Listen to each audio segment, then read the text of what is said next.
morning, everyone. Welcome to Holy Trinity Church in Juneau, Alaska. My name is Gordon Blue.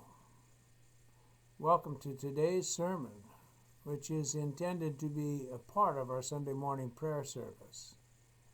You too are intended to be a part of this service. Please bring your prayers and join in. Please help to make our prayers complete. You are welcome here. Today's the fifth Sunday of the Epiphany season. That means there's one more to go. Epiphany is one of my favorite seasons, and this one has been no exception. One of the blessings of this Epiphany is that we have been seeing the change coming up like light in the morning. Gradually, the terrible trends of pandemic greed and pandemic mental illness and pandemic COVID-19 are all possibly beginning to turn, at least to the extent that hope is getting a little bit longer each day. We are not yet safely through, but hope for the possibility that we may soon do that transit.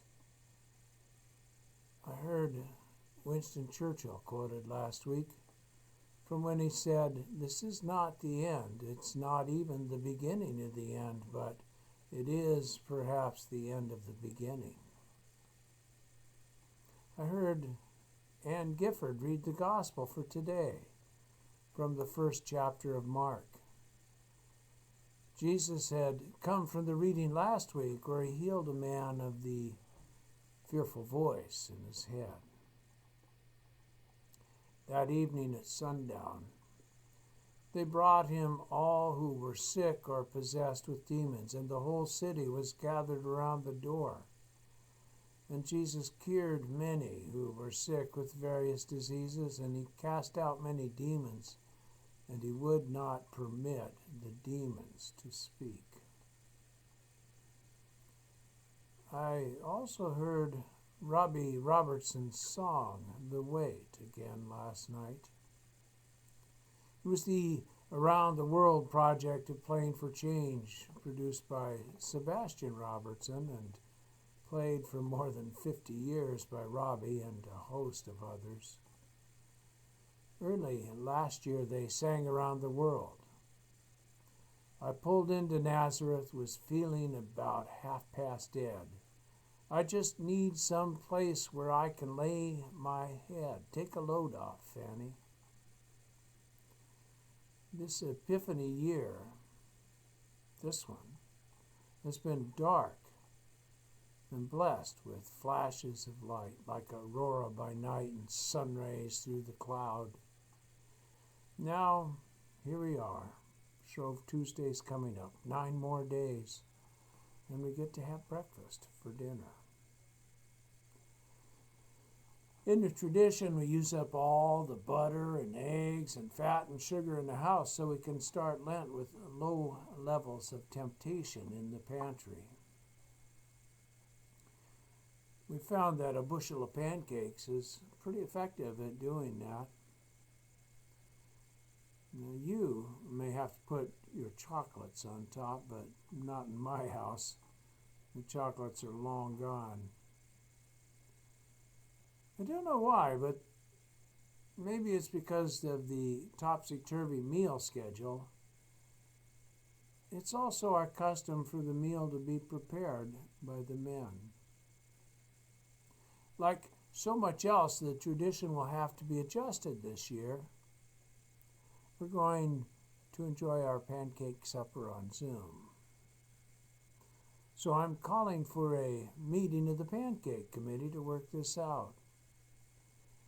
Let's see working moms get a break. Let's have men cooking on their own and delivering the food. Or maybe some of us will cook and others deliver. Pancake supper is an ad hoc, casual kind of a committee. Maybe we can get around to doing the planning at coffee hour today. But but I am sure we can get it done. It's amazing how we adapt. They sang the weight around the world. Go down, Miss Moses, there's nothing you can say. It's just old Luke, and Luke's waiting for Judgment Day. Take a load off, take a load for free. And read, in the morning, while it was still very dark, Jesus got up and went out to a deserted place, and there he prayed. And Simon and his companions hunted for him. And when they found him, they said to him, everyone is searching for you. I heard Paul reflecting about that, echoing from the ages to the ages, as he was read again today. For though I am free with respect to all, I've made myself a slave of all so that I might win more of them. To the weak I became weak so that I might win the weak. I have become all things to all people, that I might by all means save some. I do it all for the sake of the gospel so that I may share in its blessings. Now, after a year of distance and isolation, I was standing in the window of the rectory. It was just yesterday afternoon. I was singing into a wireless microphone. I am not a singer. This is not my microphone.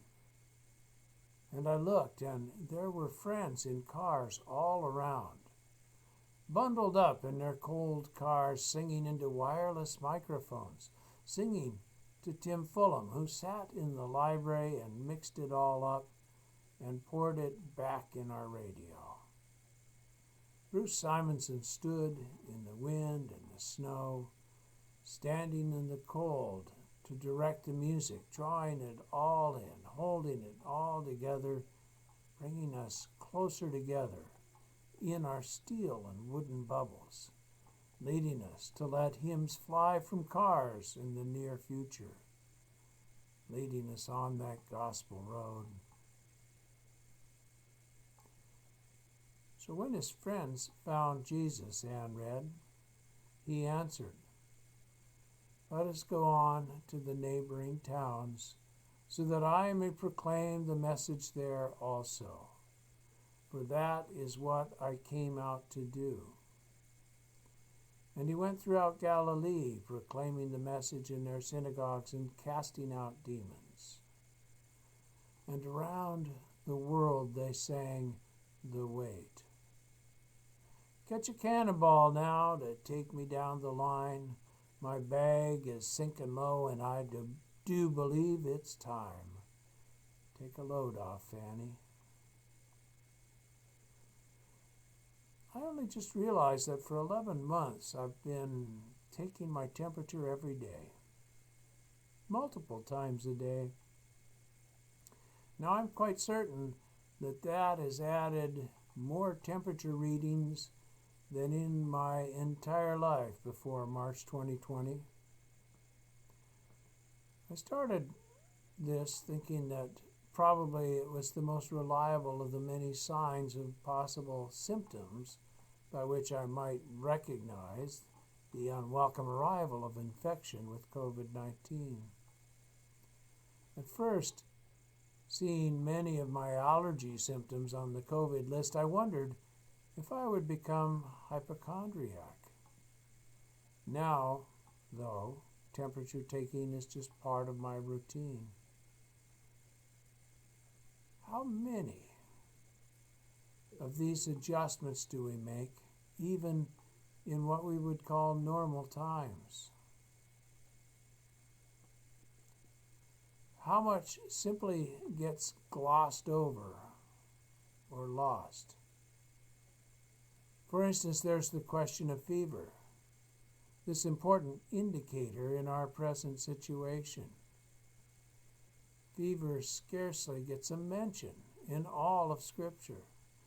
It is mentioned twice in the Hebrew Testament, in Leviticus 26:16 and Deuteronomy 28:22, and each time it makes a single reference to the same occasion.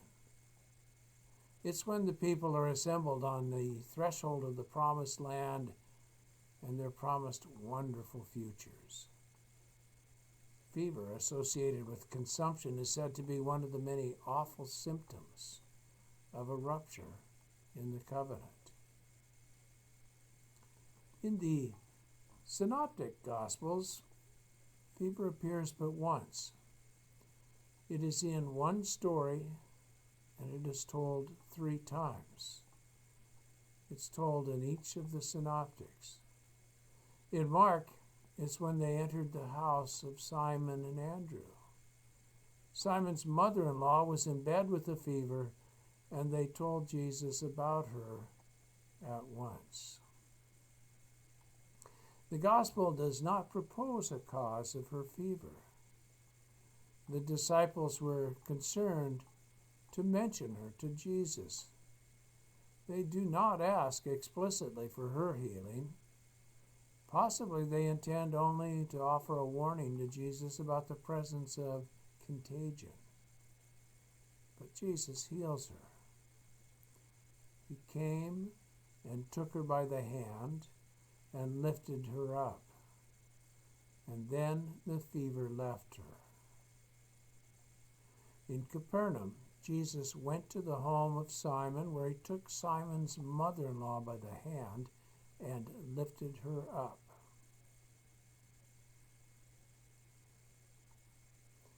This loving act is as close as the Gospels bring us to her daughter, Simon's wife. But the Lord gathers the exiles of Israel. He heals the brokenhearted and he binds up their wounds. He counts the numbers of the stars and he calls them all by their names. Now around the world, 2.75 million people have died of this fever. The weight bears down. And I do believe it's time to get back to Miss Fanny. You know, she's the only one. She sent me here with her regards for everyone. Take a load off, Fanny. And you put the load right on